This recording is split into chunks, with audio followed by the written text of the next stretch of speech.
All right, I want to kind of show you some maybe ways to help you with these circuits questions, the RC circuits and the RL circuits. Because I know the diagrams you're given, the drawings just look awful. So what I do for my students on campus is we take those drawings, because they are on a grid, and they kind of do make them like they're squares or rectangles. And what we do is we make what we call the voltage triangle, and we do an impedance triangle. Now, if you're not in a program to where you're doing electricity or electronics, you don't need to know what these mean, and you can still calculate values. So what we do is we draw our triangle that comes from the diagram. This is actually what the triangle would look like. And then for the RC circuits, this side is V sub R. This side is V sub C. This is E, and this is the angle theta you're concerned about finding, okay? So a couple things to remember. In an RC circuit, theta is negative, V sub C is negative. So when you put your answers into the answer box when you're answering your questions, you just need to make sure you put a negative sign for each of these values. You don't necessarily need to use the negative sign when you're calculating, because it's really not going to matter as far as ratios go, because ratios are just a ratio. Like -1 or +1 doesn't matter. The angle's still going to be what it is. But just make sure when you enter your answers, you put them in as negative. So if you're using Pythagorean theorem, you can certainly use a positive value for V sub C, because once you square it, it becomes positive anyway. I think a lot of times students have issues with that in their calculator. So, I always tell my students, just put them in as positive and don't worry about the signs until you list the final answer. Okay, that's one thing. Now, for the impedance triangle, we've got R, we've got X sub C, and we've got Z, and we also have theta. Now, theta is the same in both of these triangles because we're in the same circuit. We're just calculating two different measurements. And again, theta is negative, X sub C is negative. So it's the same thing you do over here. Make sure when you list your final answer, you put it in as negative. The other issue with the impedance triangle is most of the time R, X sub C, and Z are measured in K ohms. They're measured in kiloohms, okay? So I'm going to first look at an example of how to calculate X sub C, and then to make sure you're, putting your answer in kiloohms. So what we know is, we know X sub C is 1 over 2 pi FC. So let's just say, for example, F is 600 hertz and C is 12 nanofarads. So the hertz doesn't have a prefix, but this does. So you've got to know how to calculate that. So X sub C, to find it, I'm going to make a big old bar here.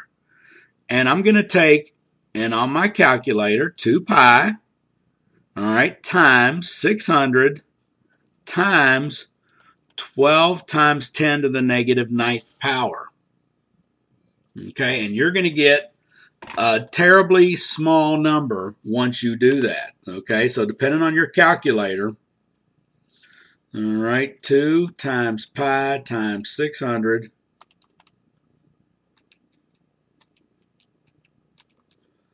times 12, and then, I don't know what kind of calculator you have. I've got a graphing calculator at school, but at home I've just got a TI-30, and when I want to do 12 times 10 to the negative 9, I press this EE button, and then just type in -9, and then I hit equals.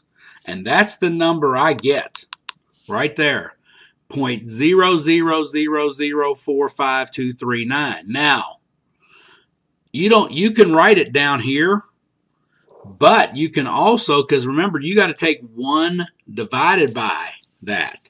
So x sub c is actually 1 divided by 0.000045239. Well, instead of writing that in, there's a button on your calculator, 1 over x. Well, that takes 1 divided by whatever number is in here, which is exactly what we have here. So I'm just going to press that 1 over x button, and most calculators have this. Graphing calculators have x to the -1. So I just press that, and there we go. And what I get is 22,105. Okay, so x sub c is 22,105. Now, the reason why I am not going past the decimal places is because I've got to convert this number to kiloohms. The way I do that is I move the decimal 3 to the left. So x sub c is actually 22.105 k ohms. Okay, so this one was ohms. I've got to convert it to k ohms. Now, if I'm rounding, to the hundredths place or the tenths place, whatever you're rounding to, you round. You may want to round it before we convert it.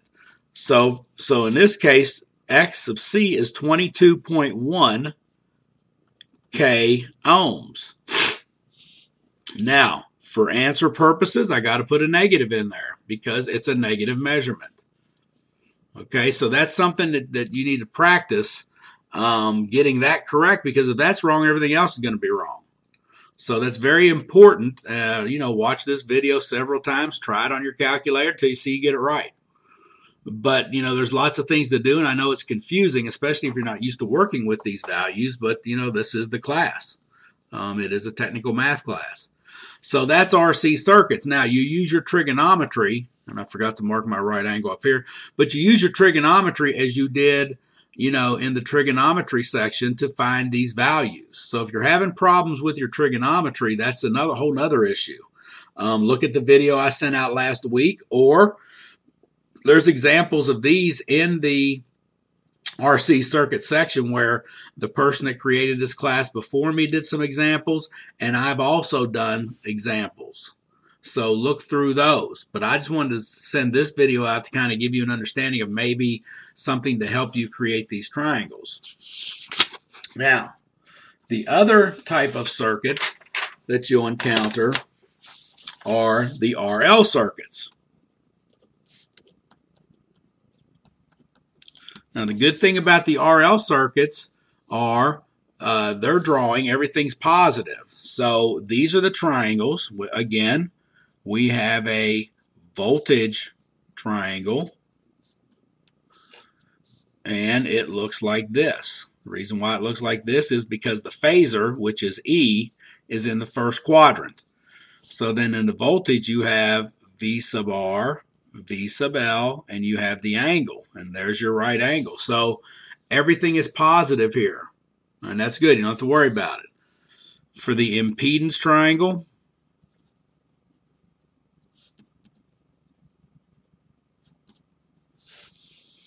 again, it's an RL circuit, so everything's in the first quadrant.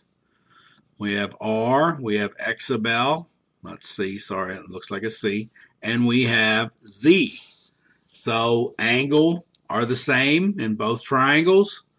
X sub L actually has a different formula than X sub C.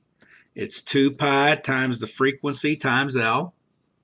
So if you're calculating X sub L and you're given, let's just say the frequency is, let's throw one in here. Let's say this one is 10 kHz. And let's say L is, I don't know, 50 millihenry. So in this case, you have two prefixes. So if I want to find X sub L, again, just like I did with the X sub C, I'm just going to take 2 pi, And you may just want to use pi instead of 3.14 because of the way the software, the program is so picky about rounding.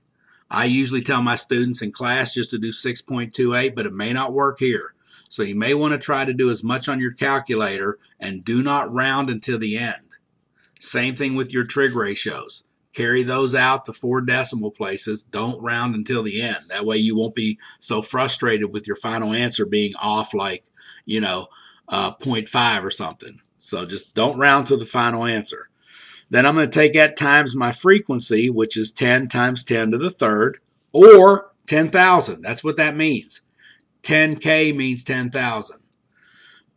Milli is times 10 to the negative 3. So if I were doing this on my calculator, okay, let me clear that last one.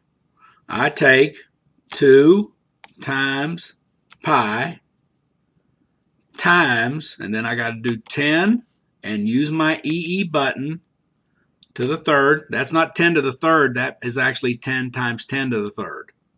Okay.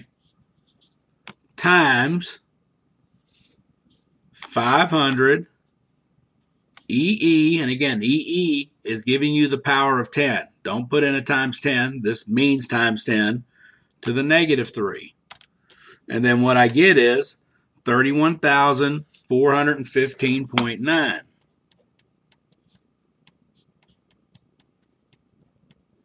And again, this is ohms because impedance is measured in ohms.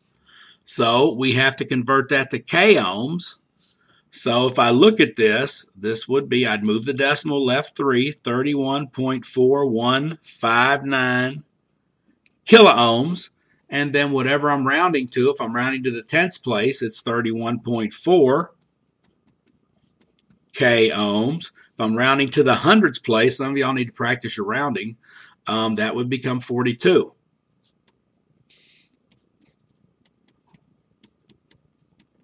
So, you got to pay attention to these little details. And if you get them wrong, check the answer, and then you can see, oh, I just did this, or maybe I did this, maybe I'm rounding. And if it's really that close, just email me, and I'll check it and give you, I'll give you the credit for it. I usually don't check through every homework assignment because that would take oodles and oodles and oodles of hours. So that's why I review the test, and if you do make a mistake in rounding on the test, I don't count off. Okay, so I hope this helps.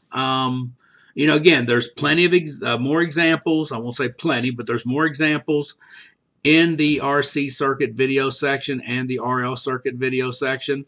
Look at those and just practice it. Just practice it. So have a good week.